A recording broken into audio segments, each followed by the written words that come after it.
Hello, hello, my crafty friends. Thank you for coming to take a look at my new camping book. This is my own personal camping junk journal that I've made, and I decided to share it with all of you because I have been so inspired over the last 6 months of my junk journaling experience through videos of other junk journalers on YouTube. That's a tongue twister. Junk journaler. I'm not even gonna try anymore. Never mind. Anyway, I've been so inspired by other people that I wanted to share my first camping book with you so that other new journalers can take some inspiration from my book or change things that they may end up doing or not doing. Anyway, let's move on to the book.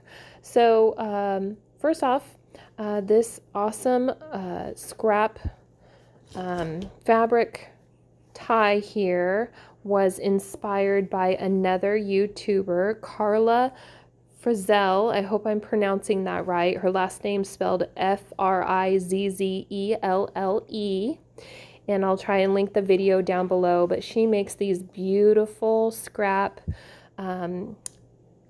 ties from just scrap material for her little golden book junk journals, and those are my absolute favorite and first journal that I ever did. So that's inspired from her, and I just backed it on some vintage ribbon that I had, and I received all this from an estate sale that I went to. And yes, that's a stain on there. I have washed this, and it's just permanently stained from age, but it's mine, so I don't mind. So on the front of the book here, this was a children's reader, a bedtime story reader. I don't remember what it was called exactly, but it was like bedtime stories, something like that. And the child had written in red marker up here where the title was, some numbers and other things. So I already knew that I was going to have to change the front title of the book, which was fine with me. And the papers that I used in here, besides scrapbook paper and coffee dyed paper, etc., was the Great Outdoors collection from Cartabella. I fell in love with that collection, and I knew before I even started my book that that was going to be the collection I wanted to use for my first book. So I couldn't fit as many papers as I thought I could in this book. Mainly because they're really heavy cardstock, and I ran into some trouble with that when I was making the book. I didn't realize when I purchased it online that it was going to be such heavy cardstock, but I made it work by cutting papers in half and using strips of paper to bind them. So I'll show you that later in the book. Anyway, so besides putting a strip of cardstock from that collection on the top here, it also had a page in the collection that was like an application for an RV spot, and the camp was called Welcome to Camp Run Amok, and I thought that was perfect for the title of my junk journal, so it just worked out perfectly. So I just decoupaged that on there, and then I sealed the entire book front and back with Mod Podge, and this is another sheet from that collection, and it just seemed to work out perfectly with the front here. I'll try and show you. Go down, papers. So that's that. And on the spine here, I made my own little dangle out of items that I had been collecting. Sorry for the glare. My craft table is my dining room table, as we had a second child, and so we are officially out of room. There's no more craft room, no more office. So dining room table is my crafting area at night after bedtime, or nap time as it is right now. So I just have a pin that I got at a thrift store of a monarch butterfly, which butterflies are my favorite. And I found at the same place this awesome compass here, and I believe it swivels out and there's like a mirror, or no, it's a magnifying glass in there. So it's really cool, and I just thought it was so much fun to put on my book.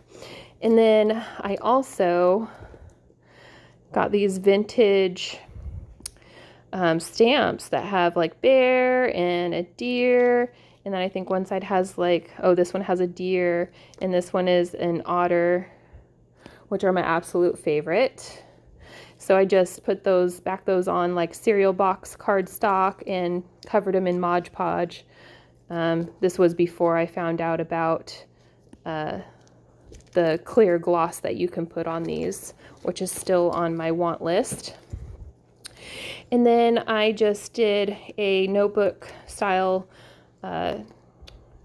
spine, sorry, what are these called? Signature. So this just wraps around, and did the notebook style signature where I just slide in my papers instead of sewing them in. And that kind of gave me the flexibility to add papers if I wanted to, or take papers out if I decided it was just getting too bulky. So on the side here, I literally am going camping this weekend. I haven't even started in this book. It looks mainly bulky, I think, because at the end here I added a pen holder, because I'm always losing my pens or someone's stealing my pens out of the RV.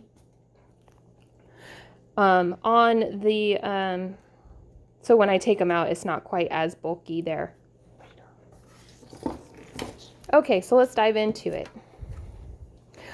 Okay, on the inside here, on the front cover here, I took it's like the first page out of the actual bedtime story book here, and it was just this cute bear that's yawning, about to go to sleep, and I thought that was cute. Originally, I was going to put it on my back cover, but it just ended up fitting here better. And then I just made our own little sign there, the Andersons camp, and I put established June 2020 because this is June 2020 and it's going to be our first camping trip of the year.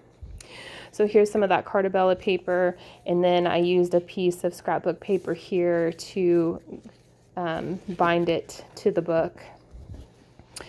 And then this is the page, also scrapbook paper, where I got the title from the book. It was on the top of this page right here.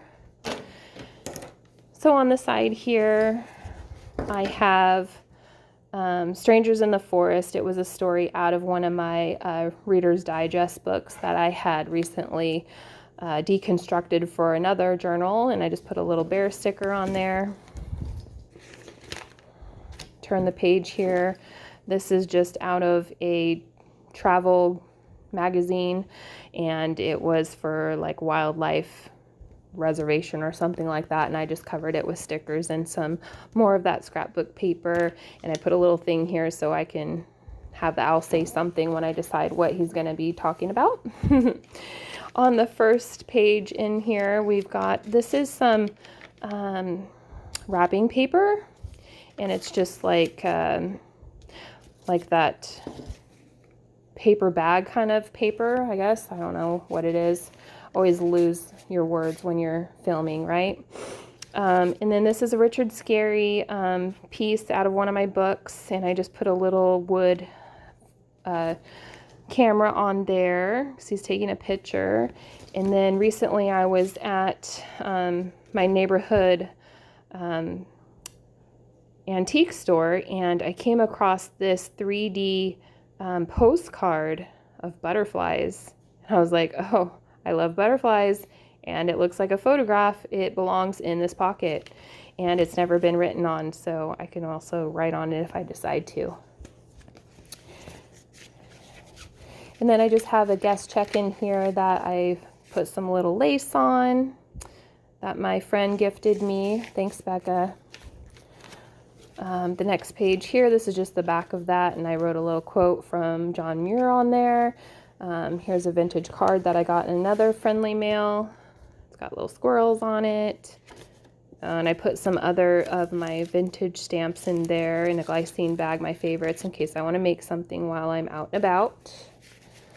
So that just goes in there. And I haven't glued this one down because this was an afterthought, and I haven't decided if that's really where I want it to be yet.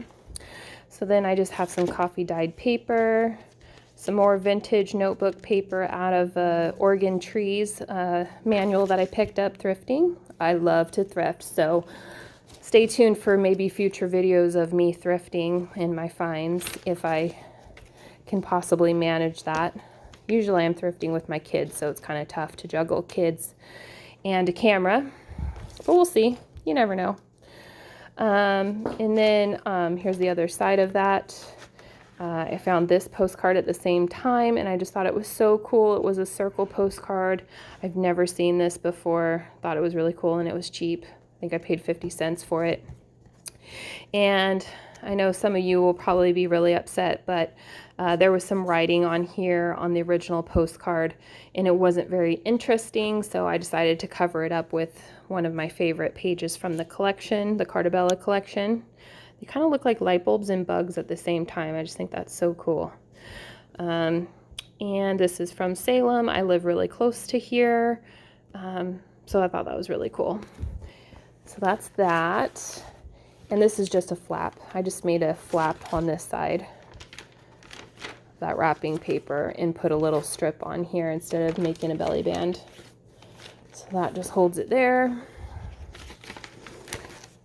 Over here, sorry, I'm getting out of frame, I have another piece of my coffee paper, and I have a packing tape pressed flower strip here that's just holding on top. I made a little tuck right there with it, so I only glued it on the ends right here and right here to make that tuck work.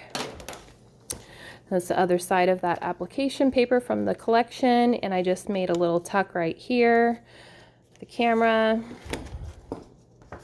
And then we're into the second signature here, so more of that cardstock paper from the collection.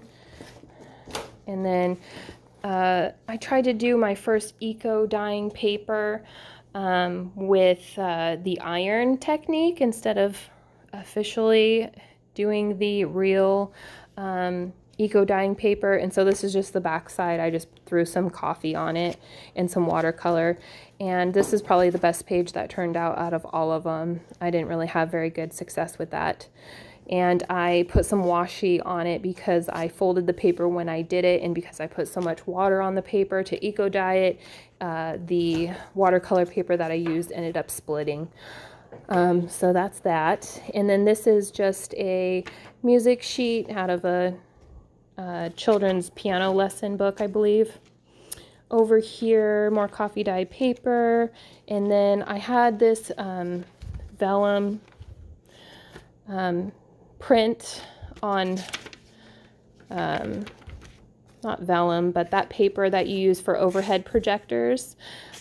This is actually from when I did a mural on my son's room before my youngest was born. I gave him a big boy room because he was transferring rooms into what used to be our bonus room, and so he got a tree mural, and that will be probably the last mural I will ever do. It took so long, and I don't think I finished until about 8.5 months pregnant, so you can say I will never do that again. And so I just threw in some more of the paper from the collection and a little card from the collection in there. Sorry, I gotta hurry this along. It's getting long already. And then on this next one, I made a little pocket tuck, and I just threw in some fun stuff in there. And my printer had run out of ink. So like on this squirrel, he's like 3 different colors, but since it's my journal, I'm like, I don't care. He's still cute.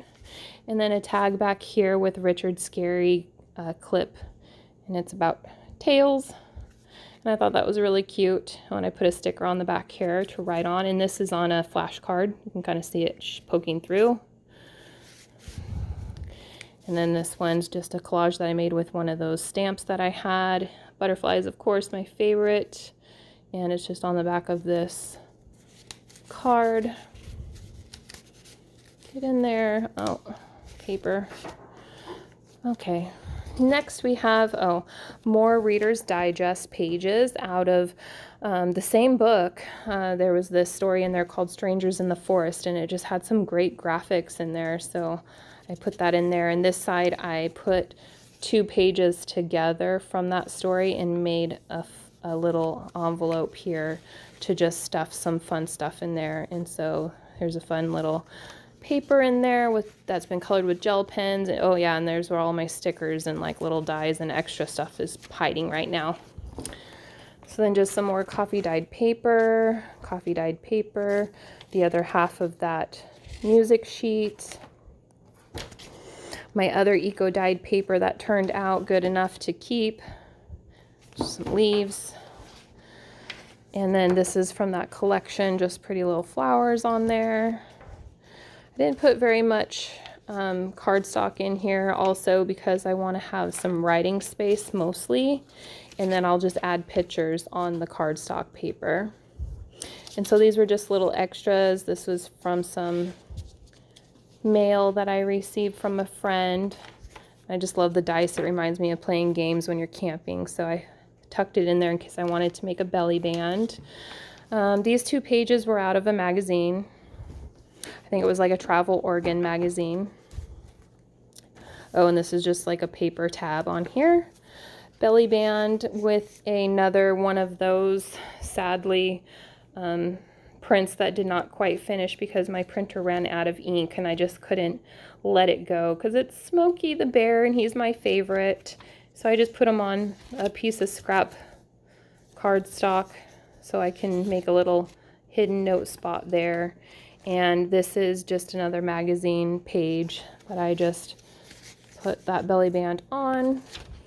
This is children's writing practice paper that I've coffee dyed. It has a really cool like tracing paper, or like, I don't know, it's like a really cool unique texture to it. I just love it. I'm going to do a whole bunch of it. And so this one is a Richard Scarry pocket here that I made, and I just put in a bridge scorecard and a to-do note sheet that I had coffee dyed. I just like it because it's bolted and I need lines because I will write cricket if I don't have lines. Do you have the same problem?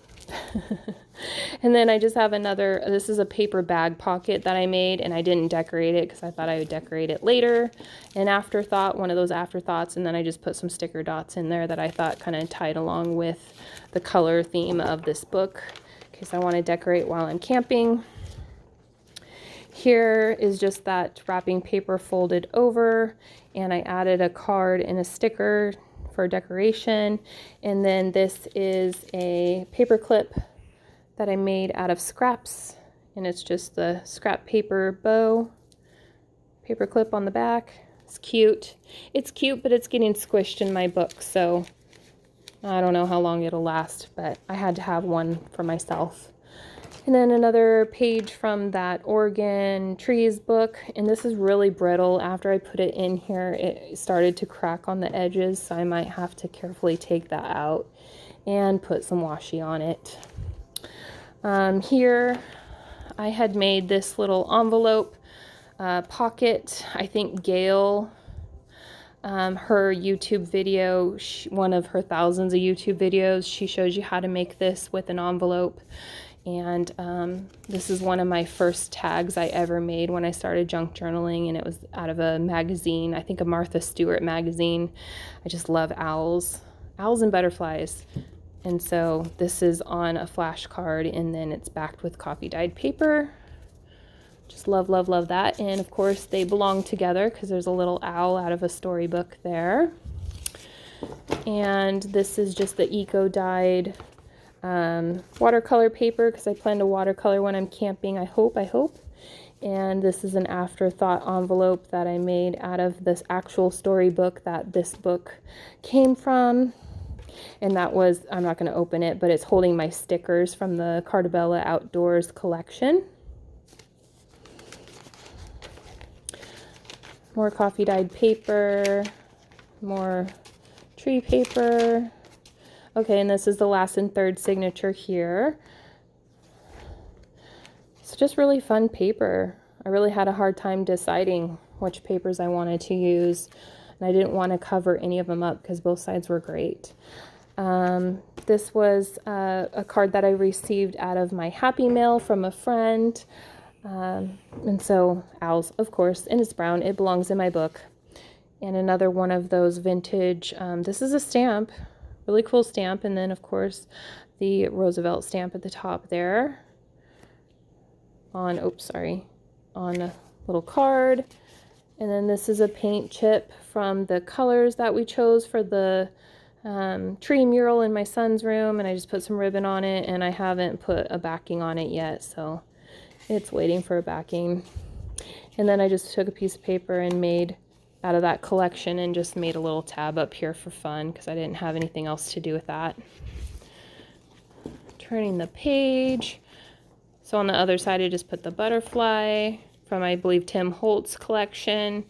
Another half of that paper with the cool looking, it's like a receipt book wannabe cardstock, and the back is white. Another card. Oops. And another card here. And then this is a sticker that I just put on some paper. And on this side, my friend made this for me and gave it to me in some Happy Mail, and it's just a wax stamp on music paper with some gold threading behind it. I just love that. I don't have wax stamps, so it had to stay with me in my book so I can remember her. Thank you, Gigi. Just more coffee dyed paper, another piece out of a magazine that I just backed on some coffee dyed paper. It's of a tent. I believe it was the bottom half of the really cool tree paper that I had in here. Yeah, this one right here. The tent was on the bottom and it was just too big. So, yeah, right there. More tree paper. Thought this was really cool. Oh, and over here, another Gail video, her staggered envelopes. So I just had fun with mostly Reader's Digest pages from that Strangers in the Forest story. And then I had this smoky one left over, and I just used scraps from my coffee dyed paper to do tags. And I staggered them, so polka dot, not polka dot, and you know, you get the idea. And then this was just it says it's a camp stamp. It's just a print that I found off of Pinterest. So I thought that was cute. And then I put more of them over here. And get close on that. So those are just cute. And that's the other side of that tent paper. More children's writing paper, and this is coffee dyed and watercolor, so that's where the blue and greenish colors come from. I put coffee on it, and then I splotched some blue and green watercolor on it, and it was just the cheap Crayola kids watercolor, nothing special. Here's another belly band with some cards in there from the collection, nothing special, just some nighttime cards, and a sticker that says fresh air with a little flower. And then I made a little tuck here. I made a tag tuck, I guess you could call it. And then I made my own little coin envelope right here out of some wrapping paper that I got from a garage sale. And it had these pretty pansies on it. I've made lots of envelopes with that same paper. Just the back side. And that's the end. And then at the back of my book here, I took them out. Let's see if I can find them over here. I made 2 little pen holders. Let's see if I can get this in here. So that's for my calligraphy pen. And then this is for a regular pen or a pencil or maybe a paintbrush. And then I made a little place here to pull papers. It's just a little scratch pad, little matchbook pad. So that's hiding in there because you can never, you know, seems like you're always looking for a piece of paper. You never know when you might have to write something down or make a note. So that way I have my own little stash there. I'm not hunting around for a piece of paper and a pen. So that's my book. I hope you guys enjoy the flip through and that it's not too long and that you find inspiration as I have through junk journaling. And thank you so much. Take care.